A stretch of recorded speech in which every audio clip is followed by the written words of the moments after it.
Kolegos su juo susitiko ir domėjosi naujausiamis šukuosenų tendencijomis.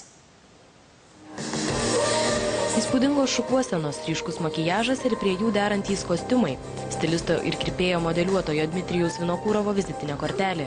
Lietuvoje stilistas ne tik surengė pasirodymą ant podiumo, bet ir pristatė šio sezono šukuosenas, demonstravo kirpimo ir dažymo technikas.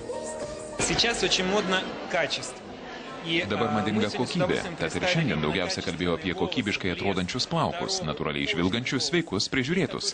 Drabužiai, aksesuarai turi būti kuo natūralesni, tačiau apdoroti šiuolaikinėmis technologijomis. Todėl ir kalbame apie tai, kad plaukai turi būti natūraliai gražūs, tačiau taip pat turi būti akivaizdu, kad jais stipriai rūpinamasi. Net ir natūraliems plaukams būtinas atspalvis. Svarbu ne tik pritaikyti kirpimą, bet ir išrinkti tinkamą plaukų spalvą. Besirinkdamos ją moterys, pasak stilisto Aleksėjaus Ladnovo, daro klaidų. Labai svarbu, kad besirinkdamos spalvą moteris pasitartų su specialistu.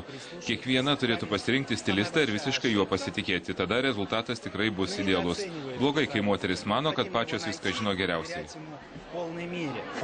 Pasak Dmitrijaus Vinokūrovo, besiruošdamos abiturientų išleistuvėms, merginos turėtų suvokti, kad geriau rengtis ir šukuotis kukliau, nei persistengti.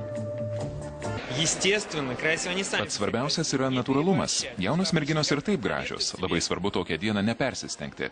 Kartais merginoms pasidaro protu nesuvokiamas šukuosenas. Nereikia stengtis atrodyti vyresnėmis. Tam dar bus laiko.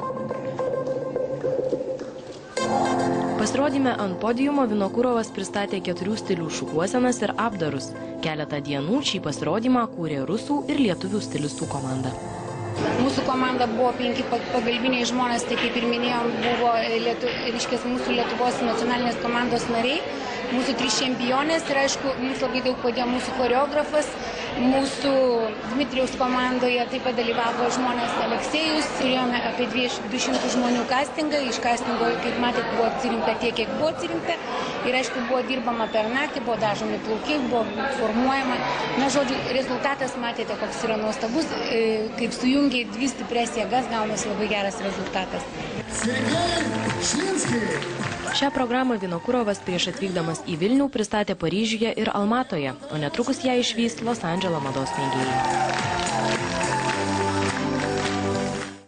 Na, o dabar žaidimas. Leidykla Algimantas prasidedančiam atostogų periodui išleido naują gausiai iliustruotą kelionių vadovą po Lietuvą. Visa turistinė Lietuva